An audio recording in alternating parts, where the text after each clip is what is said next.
Okay, so the Bellman-Ford algorithm is the one that can be used to run to find shortest path weight starting from a specific vertex to every other vertex. So basically to find the shortest path tree from a vertex, and the graph could have negative edge weights. So there's no rule that will say the graph should have only positive edge weights. Okay, so you could work on any arbitrary graph, and it is more also ideally applied for directed graphs.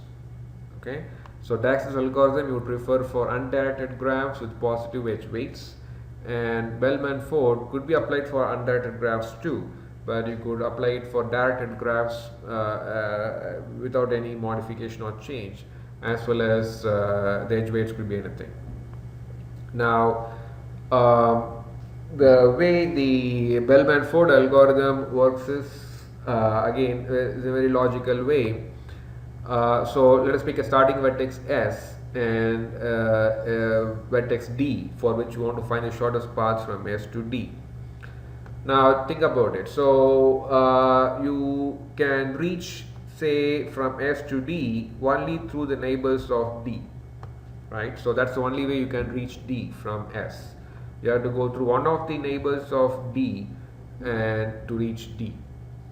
So the principle is, let me find what is the minimum of this, the path weight from S to that neighbor plus the edge weight from that neighbor to D. And that's what really even the access algorithm does. You are going to find the path weight from S to that neighbor plus that neighbor, that edge, and you're going to really evaluate all those neighbors and pick the minimum. Like in this case, you're going to say 12 plus 5, which is 17, then 14 plus 2, which is 16, then 11 plus 3, which is 14. So which sum is the minimum? This 11 plus 3 is the minimum. So that means you're going to pick that neighbor N3 as the predecessor to reach D from S. So that's the operating principle of Bellman-Ford algorithm. So you're going to pick that neighbor to reach D, such that among all the neighbors that are available for D, the sum of the path weight from the source, from the starting vertex or the root to that neighbor plus the edge weight to that neighbor is the minimum among all the neighbors that are available for D. Okay, so that is the operating principle of Bellman-Ford algorithm. So again, we are going to go through iterations. So let us see, we can start one example today. We have 10 minutes or so. All right. So as I said, we could have negative edge weights. Let us have some negative edge weights for the graph, as well as the graph is directed in this case. Since we are looking from a neighbor point of view, to make your working simple, I suggest using this approach. For every vertex, write down the neighbors and also the direction of the edges. So in this case for S, so we are looking at only incoming neighbors, because to reach a vertex you have to reach one of its neighbors, and from that neighbor you have to have an edge to that vertex. So in order to reach S from any other vertex, you have to use one of its incoming neighbors, and S has only one incoming neighbor, which is D. So for every vertex you basically write down all their incoming neighbors. So for S, D is incoming neighbor, so you have the edge like this. Similarly for A, the incoming neighbors are S and B. For A, the incoming neighbors are S and B. For B, the incoming neighbors are A, C and D.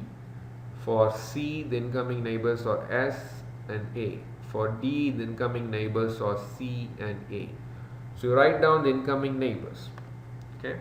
Alright, now the initialization. So again, like Dax's algorithm, we are going to assume that from the source to itself the estimated path weight is 0, and we don't know the estimated path weight to every other vertex, so we say it is infinity.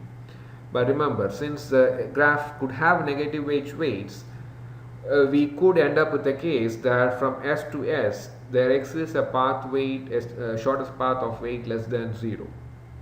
Okay, So this could change. So in each iteration, we are also going to check as part of the process that whether the path weight from S to S is 0 or is it even less than 0.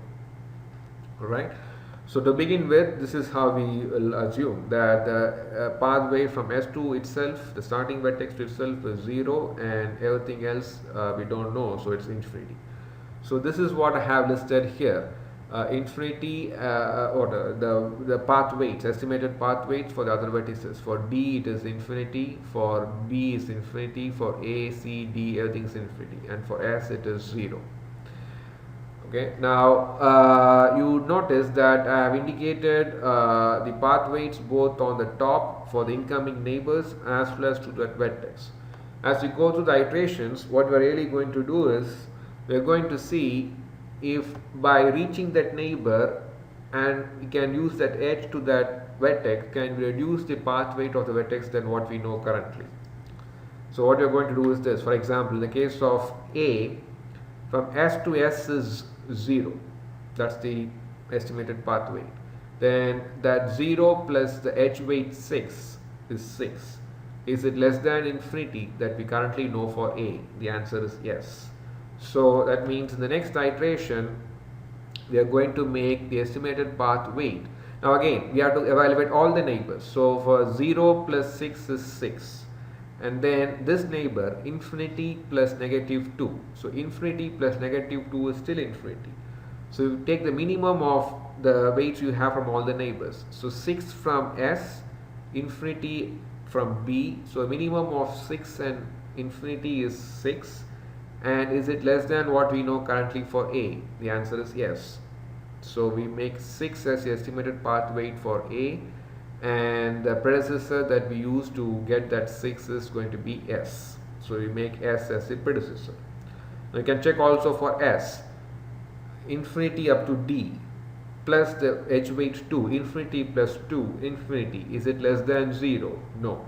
And that's the only incoming neighbor. So infinity plus 2, infinity less than 0? No. So we stay with 0. And there's no predecessor to reach S. Now think about this. Infinity plus 5 is still infinity, infinity plus negative 3 is still infinity, infinity plus 7 is still infinity. So considering all the incoming neighbors, is still the minimum is still infinity, and it is not less than what we know currently, which is also infinity. So we stay with infinity for B. On the other hand, for C, you have 0 plus 7 is 7, infinity plus 8 is infinity. So minimum of 7 and infinity is 7, and that is less than what we know currently as the path weight for C, which is infinity. So you can make 7 as the estimated path weight and the corresponding vertex S as the predecessor. Now for D, infinity plus 9, which is infinity, infinity plus negative 4 is also infinity, minimum is again infinity, which is not less than this infinity, so we stay with what we know currently, it's infinity. So basically, as we go through an iteration, we are trying to see can we reduce the entries that we have in the current iteration. And we should also remember that we can compute all these things in any order. We don't have to go through from S, A, B, C and D, because we are computing the entries for the current iteration based on the entries in the earlier iteration. So that's why I write on the top, the ones in blue are the entries from the earlier iteration, and the ones in green are also the entries from the earlier iteration. What we are going to see is, we are going to see if the entries in green, which came from the earlier iteration, can be improved by going through the entries in the earlier iteration plus those edge weights. So currently, to begin with, you had all infinity. Now by going through this edge, 0 plus 6, we got something better than what we know for A as 6. Similarly, the 0 plus 7 was better than infinity for C, so we made it as 7. So now what we are going to do is go use the values that we know from iteration 1 to do iteration 2. So basically, we are going to see if we can reduce it further. So we may not have time, but let me just give the idea now. For iteration 2, again write down the values on the top as well as on the bottom on the vertices based on the earlier iteration, and see if you can reduce it further. So in the case of, say for example, B, we have 6 up to A from the earlier iteration, then 7 up to C from the earlier iteration, then infinity up to D in the earlier iteration.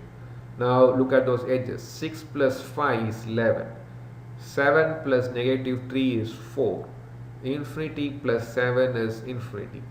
So the minimum among 11, 4 and infinity is 4, and that is less than what we know currently to be, which is infinity. So instead of infinity, we can make it 4 and make C as the predecessor. Okay.